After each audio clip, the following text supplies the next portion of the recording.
exacerbated the anti-democratic and elitist and bureaucratic nature of the European Union by creating, by engineering, essentially a sort of fake civil society. It's an artificial civil society. It's an artificial public opinion, you could say, that is then used to provide artificial democratic legitimacy and even to provide artificial demands for policies, which the Commission itself wants to achieve. We see that all these projects have a clear political bias. So as I was saying, either they were aimed at promoting specific, generally liberal progressive ideologies that the European Commission claims to hold dear. But in fact, even worse, we find that a lot of these projects are actually aimed just at promoting the European Union itself.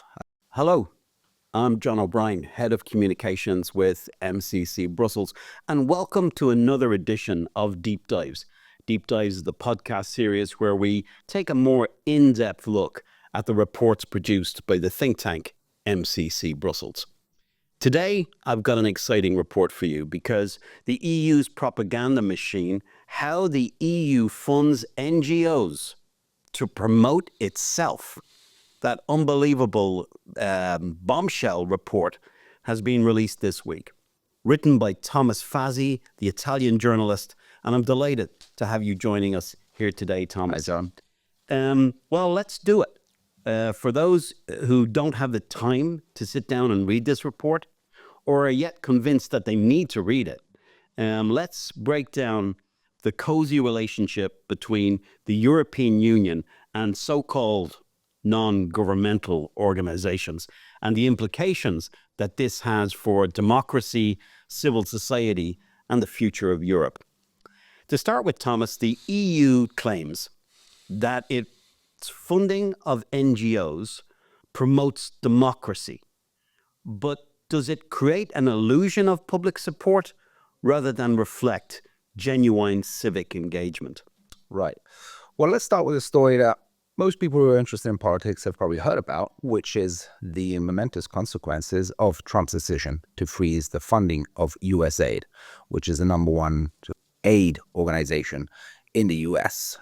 Since the funding has stopped, it has emerged just the extent to which USAID and similar organizations, instead of actually helping poor people around the world or what they're officially supposed to do, actually engage in really propaganda campaigns to influence public opinion in third countries, and even destabilizing regime change governments that are seen as hostile to U.S. interests. So it's a slush fund for political objectives. It is. That's basically what USAID is, and and we know that because virtually the day after Trump's decision to freeze the funding, countless quote unquote NGOs around the world announced that they were stopping their activities.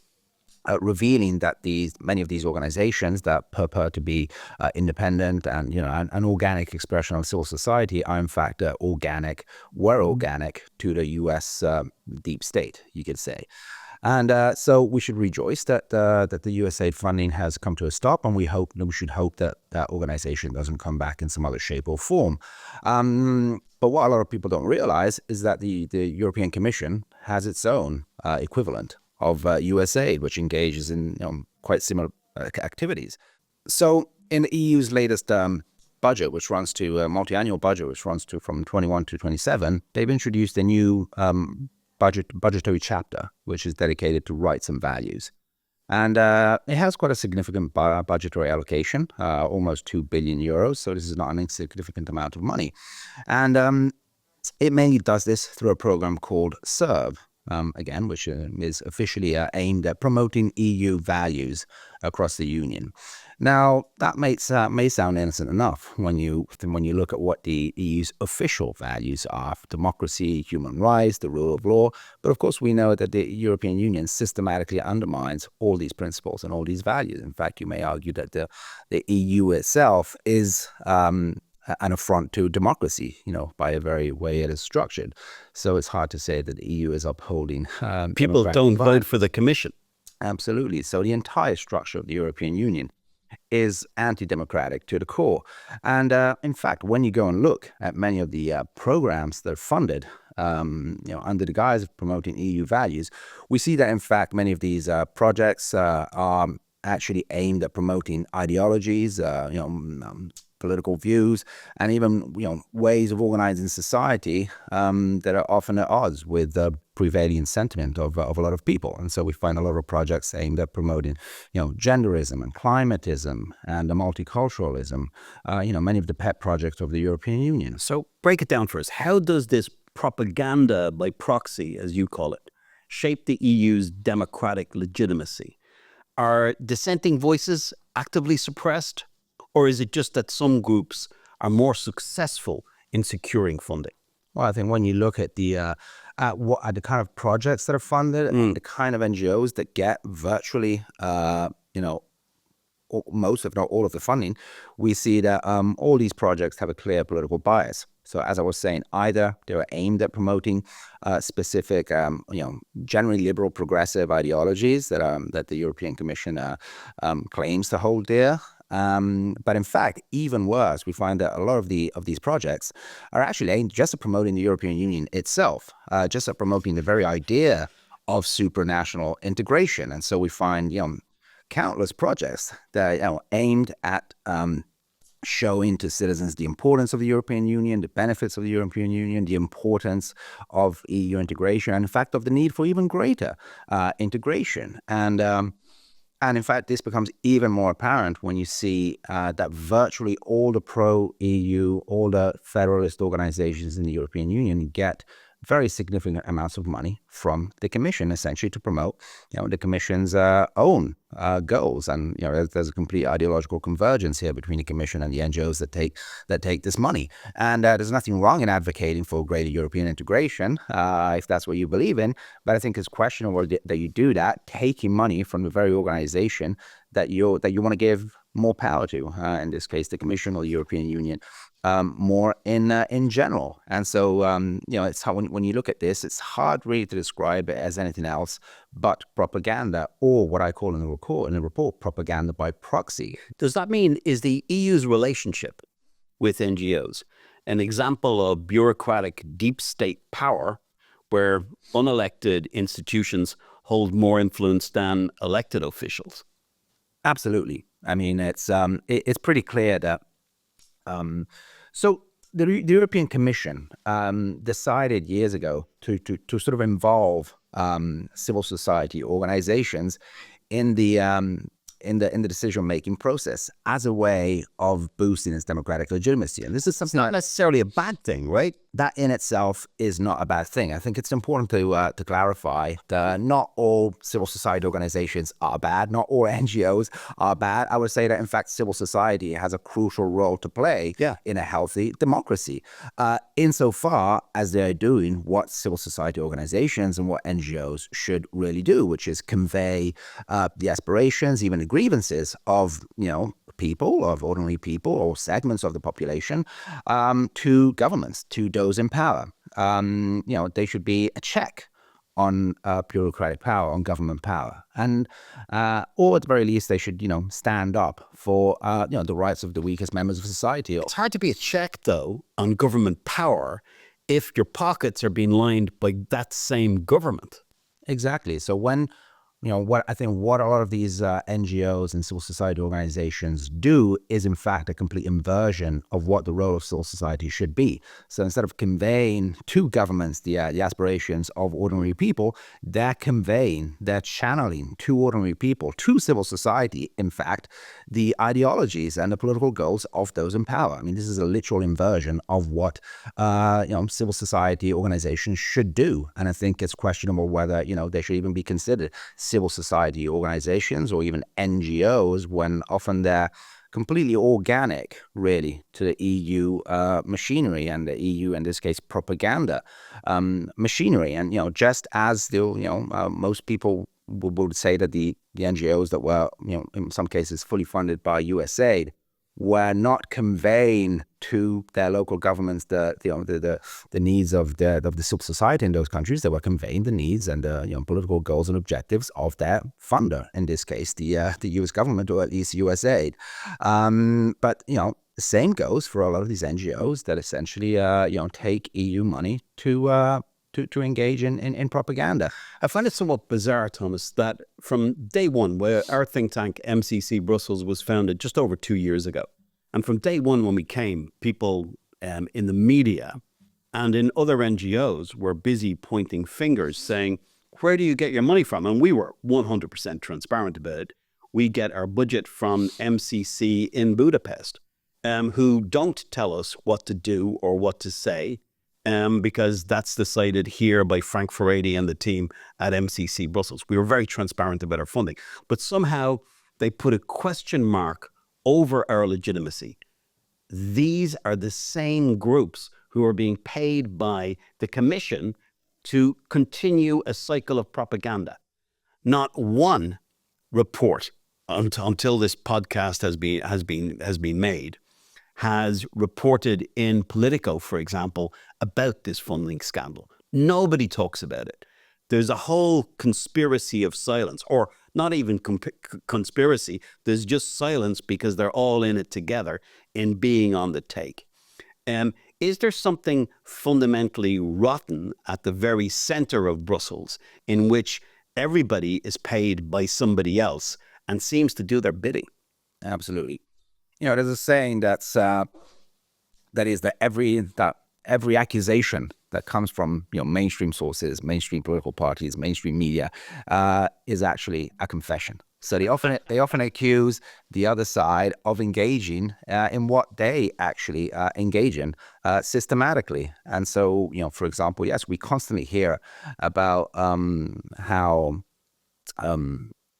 we have dangerous foreign entities, foreign governments that are supposedly interfering in European politics and European elections, and the obvious culprits, tend to be Russia, and especially when the vote doesn't go the way that I wanted to go. Exactly, and we saw the most egregious case happen recently in Romania, where a completely unsupported claim of supposed Russian interference, for which the constitutional court in Romania that actually cancelled the elections on this basis provided no actual evidence for, was actually used to literally cancel a democratic election.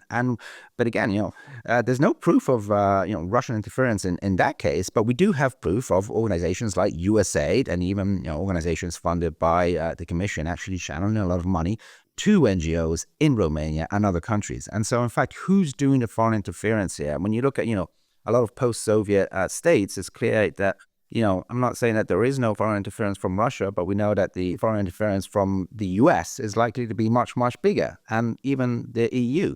But what's even more incredible is that, and what makes the European Commission sort of NGO scandal, I think, to some degree even worse than the USA scandal, is that at least the USAID was channeling money to third countries. So it wasn't sort of engaging in propaganda operations within America, right? Not that there aren't propaganda operations in America, but it weren't channeled through USAID. But what the European Commission does is that it engages in similar propaganda activities, but these are targeted at member states, and at citizens of the Union itself. So one of the things that viewers of this podcast are going to want answered is, who holds the EU accountable when it uses public funds, taxpayer money, to promote its policy agenda? Should there be more oversight of how EU funds are allocated to NGOs and more transparency around it?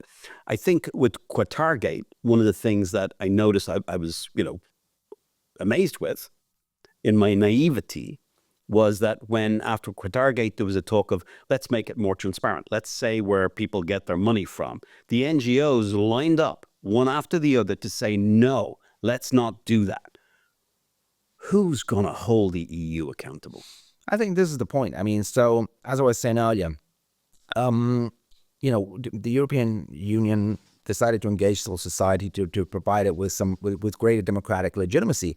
But in fact, this EU NGO complex has actually, I would say, so it's literally the most on top of the kind of general pro-EU propaganda, another sort of activity that we see the European Commission engaging in through the NGOs is what I call in the report self-lobbying. And this is probably the most paradoxical aspect of this whole story. So it recently emerged, for example, that the European Commission was paying certain NGOs to lobby the European Commission and even the European Parliament, which is supposedly the body that's supposed to oversee the Commission, to demand tougher green policies than the ones that the European Commission was officially advocating for. So you can see what's going on here. I mean, you're literally paying, supposedly independent organizations to lobby you on your behalf. I mean, self-lobbying, I think, is really one of the most revealing aspects of how this system works. And so it shows just the extent to which we are, immersed in a largely artificial, public opinion environment, artificial communications environment, where a lot of the demands that are supposedly coming from civil society, I mean, actually they're just acting as tools to channel the demands of their funder, in this case the European Commission. So I think, yes, we definitely need to blow open this black box, because one of the key fundamental problems with addressing the issue, which I encountered myself while writing the report, is that it's an incredibly opaque system. It's an incredibly untransparent system. Just trying to dig your way through the IT databases of the European Commission is incredibly, these are not user-friendly platforms, and I'm inclined to believe that that's kind of done by design to make sure that it's as hard as possible for ordinary people to understand exactly how this money is spent. And often that also means that it can be hard to distinguish often between official communication campaigns, money that is spent on, PR and marketing, which you would expect that to be, billboard campaigns or radio and TV campaigns, official propaganda campaigns. But insofar as they're official, one could say that that's still a questionable use of, public money, but at least, those are official campaigns. But for example, it recently emerged that, prior, in the run-up to the last European elections, a huge chunk of money that was actually given out by the Commission to a French PR company was then channeled to several media outlets throughout Europe in order to, do write-ups about the upcoming elections, painting mainstream parties in a favorable light. So again, but that from the budget, you wouldn't even know that that's how that money is being used. It's only because an Italian independent outlet did an investigation and found this out. So what I think I show in the report is, I'm afraid, probably just the tip of the iceberg. I think this is a much, much bigger problem, and I think overall it's likely that the money that is spent on the money, the propaganda budget, is likely to be much, much bigger than what I show in the report. One of the things that I'm wondering about is it's not just the Commission that's playing this game. If you go into any European country like the Republic of Ireland, where I was born, what you'll find there is the government is funding, for example, groups dealing with immigration, to repeat back publicly what their position is. So you have this ping pong between the government and the NGOs, with the government paying the NGOs to agree with their policies about immigration, which then further isolates Irish people and Irish politicians who might have concerns about those issues. So this, what's happened to non-governmental organizations in the last couple of years, by taking money from government, they have actually become tools of government. They are governmental organizations. Absolutely. And there's no democratic accountability. It's not as though, rank and file members of the public very often are deciding who the executives are or what their policies are or which policies they disagree with. Absolutely. I mean, I think that's why it's so important to really sort of blow open this black box, because we need to be able to distinguish between genuine civil society organizations, genuine NGOs, which do exist and which are doing important work, and fake NGOs which are completely organic to the power system, to the elite power system, as you were saying, both in Brussels as well as in national governments. I mean, it's national capitals. So clearly, a lot of these activities happen in countries that are often governed by pro-EU governments, which are more than happy to support these NGOs because those governments are themselves aligned with the European Commission and with the European Union. Which means that you have Brussels in alliance with national governments essentially engaging in propaganda campaigns against their own citizens. And this is a heavy skew on democracy, I would argue, because you're trying to influence the public debate on crucial key policy issues, as well as probably the number one issue, which is what should we do with what should the future of Europe be? Should the future of Europe be more European integration? And that's a goal. We're talking about the NGOs not being aligned with genuine public opinion. That's a goal that we know that more and more European citizens are strongly opposed to, but that is what a lot of these NGOs are actually advocating for. And I will just add that so these activities are worrying even when they occur, under the watch of national governments. But I would say that the issue becomes even more controversial when this money is channeled to NGOs that are in countries that are governed by Eurosceptic or conservative governments that are, that have been engaged in tensions with Brussels on a number of issues. And recent cases are Poland under the previous government, and of course Hungary under Orban. And here the similarities with the activities of USAID, I think, are even more glaring. I mean, we know that USAID was used to destabilize governments and even, try to regime change governments, and some successfully in some cases, in order to bring about governments that were more aligned with US foreign policy. But how is the European Commission funding NGOs that are ideologically and politically opposed to democratically elected governments in member states different from that? I mean, how is that not a form of foreign interference? And again, I think this really underscores sort of the importance of differentiating between, I mean, there's nothing wrong with a civil society organization obviously fighting the government, opposing government. Again, that's a very healthy aspect of democracy, and we need more of that, in fact, so long as this is genuine opposition. But of course, when you're and it's conveying, democratic aspirations of significant parts of the public. But when you are taking money from a body that is itself sort of hostile to that government, then I think you're really blurring the line between sort of genuine democratic participation and foreign interference. And again, it's hard not to say that you're making yourself a tool of foreign interests, or in this case, supranational interests. And I think that's very dangerous for democracy. And again, it's an inversion of, so you're not conveying the democratic aspirations of the people. In fact, you're taking money from, unaccountable anti-democratic bodies such as the Commission to undermine democratically elected governments. My last question is a tough one. Trump really tore up the script when he basically closed down USAID.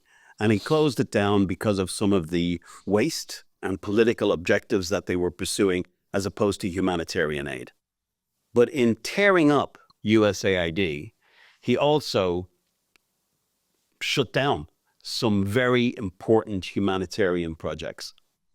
How can Europe, if there was a will in the world, a will to reel in the Commission, to reel in this basic turning non-profit organizations into non-governmental organizations into propaganda machines, if there was a will to change that, how could you do it without hurting good non-governmental organizations and non-political agendas in which, some of the humanitarians, some of the civil society organizations that are essential for healthcare and for other issues cannot be hurt? Or is it inevitable that this thing is so ingrained that it can't be solved without starting all over again? Right. So I think one of the real dangers that I talk about in the report is that genuine NGOs get swept up in the inevitable backlash that this system creates, and we're witnessing that for example in Eastern Europe and a lot of post-Soviet countries where it's where the meddling, the weaponization of these NGOs by foreign governments, first and foremost the US government, was so egregious, it was so massive that this has created a huge backlash, which is also sweeping up organizations that probably did important work. And that's why it's for the good. It's to preserve genuine civil society, to preserve genuine NGOs, that we really need to shine a light on this system. And of course, if we were in the corridors of power in the Commission, we could launch something like, a European equivalent of, Doge, and try to blow open the system. And I think that that's the first step. Again, you don't want to just take a sledgehammer to all form of aid, to all forms of because there is some there are also some good projects supported there. But you can only do that once you take a good look at what's happening. But of course, under the current European Commission, they have obviously no interest in doing that whatsoever. They're the first ones that benefit from this EU NGO complex. So all we can do at the moment, I think, is increase the pressure from below, demand greater transparency, demand greater access to how this money is being used, and start shining a light on this. And one would hope and expect that that genuine NGOs would also be interested in this kind of work. So hopefully that this report, which again, as I say, only pokes a few holes into the black box. I mean, we need to blow it completely open, but to do that, we'll need the support of as many European citizens as possible. Thomas Fazi, thank you very much. Thank you very much for your research. And let me recommend highly to you, Thomas did the work. This has the facts, it has the figures that will shock you and surprise you. And it's something that every European citizen needs to know about. You can get a link to the report in the notes for this podcast. I'm John O'Brien. This is Deep Dives, signing off on behalf of MCC Brussels. See you again soon.